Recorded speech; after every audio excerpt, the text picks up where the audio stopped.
Actor Brad Pitt wants to make Kansas City a better place. There could be a decision before the end of the year about domestic partner benefits at Mizzou. Crooks are breaking into law enforcement vehicles and making off with weapons and other equipment.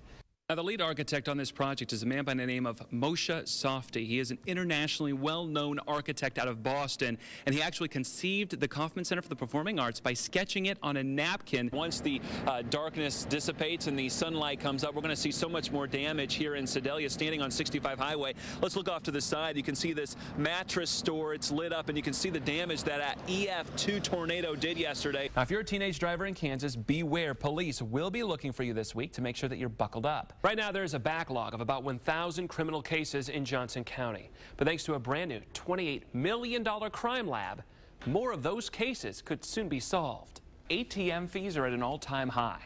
Millions of Americans are spending hundreds of dollars each year just to get at their own cash. And I'm sure you're going to bring some back for us. I'm just saying that. Of course, if there's any left over. We'll see. No, Kelly, I'll tell you what, for those fans coming out to watch Sporting KC play here in their brand new $200 million soccer stadium, make sure you come with an empty stomach because there is some wonderful food here. Did you know that there are more than 5 million cats and dogs living in the nation's animal shelters waiting to be adopted? And new this morning, one group up in the Northland wants to do its part to reduce the pet population. Goldie Arnold runs the Northland Animal Welfare Society, and tomorrow morning they're opening up a low-cost spay and neuter clinic in Riverside. The building off Northwest Vivian Road will serve pet owners on government assistance, giving them a cheap way to spay and neuter their cats and dogs.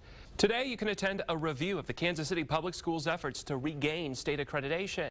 The meeting runs from 1 until 4 this afternoon in the Parent University Room at Manual Career Technical Center off Truman Road.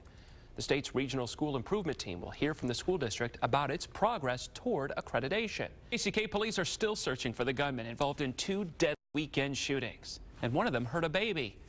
Early Sunday morning, gunmen shot a man and a woman in a first-floor apartment at the Rosedale Apartments near Mill Street and Federal Avenue. The gunman also shot an 8-month-old baby. According to our reporting partner, the Kansas City Star, the gunmen were targeting the 21-year-old man who was the baby's father, but they also killed the 16-year-old babysitter, who was the baby's aunt.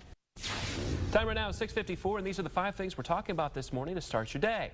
Gas prices have been going up all week long. Now, experts expect them to take a 20-cent jump by the weekend. According to GasBuddy.com, the price of regular unleaded gasoline has gone up about 12 cents on average in Kansas City since last week.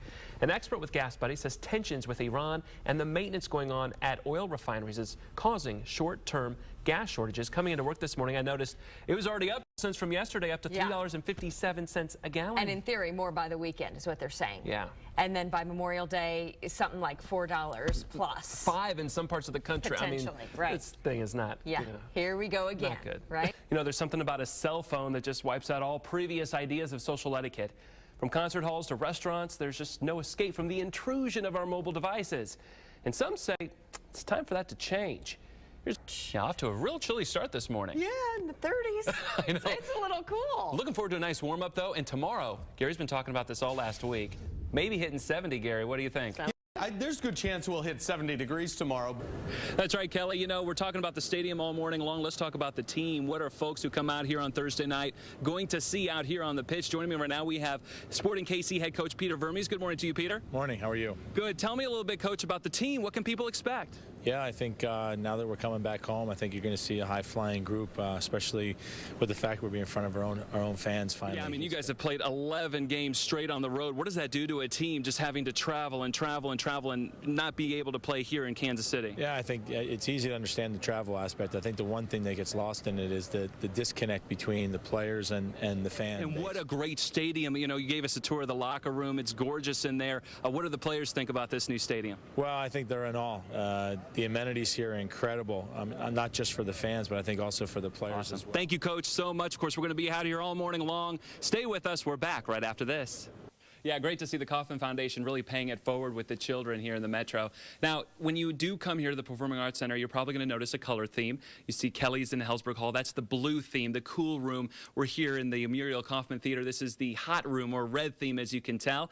Joining me this morning, we have Jane Chu. She is the CEO of this beautiful Performing Arts Center. And Jane, you know, a lot of people out there watching, maybe they've never seen the symphony, ballet, or opera perform. Why should they care about this brand new $413 million facility? The Kauffman Center for the Performing Arts is a great place to bring people together. Forecasters right now saying it was probably an EF2 with winds as high as 130 miles an hour blowing through Sedalia and causing all sorts of damage. I mean, take a look at the debris we're seeing just on the side of the road. I mean, this from some metal sheeting off of one of the buildings. A lot of businesses here along 65 Highway, and of course, with the power out, KCP&L crews have been working nonstop. At one point, we had about 2,000 residents and businesses without power. Right now, it's about 287. There is a major movement in Kansas City to recycle glass. In the past 2 years, Ripple Glass has put out more than 100 purple bins across the metro. So what do they do with all the glass they collect? We decided to find out. A romantic dinner, a bottle of wine. This is the scene at restaurants and bars throughout the metro every single night. The Urban Table in Prairie Village sells hundreds of bottles of beer, wine, and soda every day. But instead of throwing them in the trash, they put them in the recycle bin. We recycle nightly. Ripple Glass has made it really easy for us, putting bins, throughout the city, and I don't really think there's an excuse not to. The purple bin sits in the parking lot, and twice a day, Emily and her staff take all the empty bottles and dump them. Bars and restaurants do go through so much glass, and so yeah, it does take a little bit of extra effort, especially if you don't have a bin close by. Once full, a truck picks up the purple bin and takes it to the Ripple Glass facility on Kansas City's east side. They then dump the glass out on the pavement. With broken glass strewn all over the ground, a front loader scoops up the glass and dumps it into a storage container connected to a conveyor belt. The belt then moves the glass through the facility, where the machines and a worker do their jobs. Once inside the plant, it is cleaned of everything but glass. So rocks are knocked out, paper is vacuumed away, magnets will pull out any metals. After being cleaned, it is then separated. All the brown glass, about 15% of the glass collected, is shipped to Oklahoma and made into beer bottles, then sent back to the Boulevard Brewing Facility to hold more beer. The other 85% of the glass goes to Owens Corning in Fairfax. The company melts the recycled glass and uses it to make insulation material. And it's better for our landfills, they'll last longer, and it's great for them because they're keeping it out of their trash and they're doing something productive with this material instead. 2 years ago, the owners of Boulevard Brewing created Ripple Glass to service a need in the community. While most communities around the nation recycled 30% of their glass, Kansas City only recycled 5%. But in the past 2 years, that number in Kansas City has jumped to 16%, and Ripple Glass is not done. Right now, 70 restaurants in the metro recycle their glass. Starting in January, 50 more restaurants and bars will begin putting their glass in the purple bins. With so much of their waste stream being glass, we expect to see a lot of wonderful product come from these bars and restaurants. Yeah, this movement really is growing here in Kansas City. In fact, Ripple Glass is now working with Mission Hills to give purple tubs to residents there so that they can leave their glass by the curb every week. An iconic plane is about to change the face of the Kansas City skyline. This symbol of success and possibility will soon be seen by millions of people driving down I-35. And the history behind this steel bird is fascinating. It sits outside of a small airport near Ottawa, this DC-3, retired now after 70 years of service, ready to be stripped, sealed, and repainted before its next mission. This plane was built in 1943. It didn't actually see action in World War II, but it did participate in the Berlin airlift in 1949. That was when American soldiers dropped food and supplies for residents trapped in communist East Berlin. It was a military plane, and then at some point in the 50s, it transferred over to civilian ownership. You know, it's as cool today as it was in 1930. Danny O'Neill owns the Roastery Coffee Company, and the DC-3 is on his logo, a timeless symbol of possibility and adventure. The DC-3 was developed in the 1930s for TWA and was the first plane to haul passengers for profit. Coffee companies around the world use DC-3s to haul coffee beans. And during Vietnam, the military put Gatling guns on the left wings and rained down bullets on the Viet Cong. The Vietnamese called it fire from the heavens, and they called it the dragon. Danny found this DC-3 in Florida, being used to drop mosquito spray on fields, still going strong after 7 decades in the air. The handles are worn, the seats are worn, the thousands of hours that it's served and everybody who's flew in it. It just, I just think about that. I just love it. And now this weathered plane will make a permanent landing in a part of town full of history.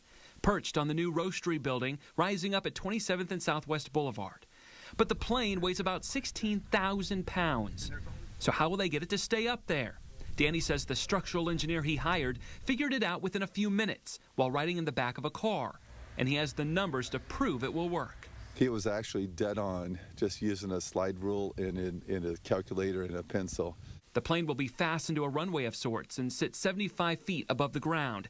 And its wings will be clipped so it won't fly away. It's going to be anchored securely, but it's still going to be elegant. It's going to look as if it's in flight. It is absolutely going to be iconic. I don't think you're going to be able to come into Kansas City and at least go by downtown and not see that plane. Very cool. Danny is painting that plane silver, and he hopes it's ready by the end of July. That's when they'll tow that plane down I-35 in the dead of night and put it up on their new building.